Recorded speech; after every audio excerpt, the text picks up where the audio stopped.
But speaking of Ethereum, speaking of positive news for crypto, is that Rothschild Investment, they just bought $4.75 million an initial stake in Grayscale Ethereum Trust. And the asset manager just disclosed the other day that they purchased $4.75 million worth of it. And this is a really big deal because, first of all, they increased their position in Grayscale Bitcoin Trust by 8,000 shares. Now they're up to 38,000 total shares.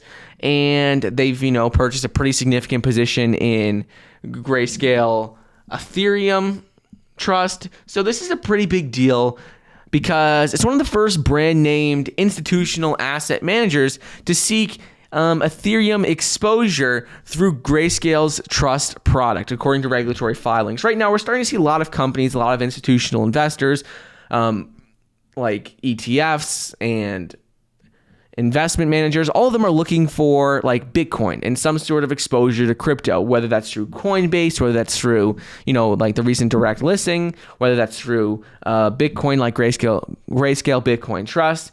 But we haven't seen many of them look for direct exposure to Ethereum. So this is pretty big news that now we're seeing Rothschild Investment. They are putting, starting to put a couple $1 million, not a huge amount, but it's starting to put a couple $1 million into an direct correlation to Ethereum, something that follows the price of Ethereum, which is nice to see.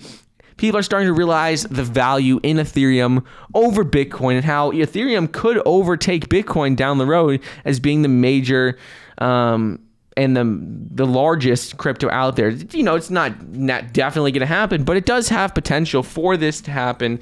And it's just interesting to see how now some major institutional managers are starting to recognize the value of having a direct investment in Ethereum rather than just looking for direct exposure to Bitcoin.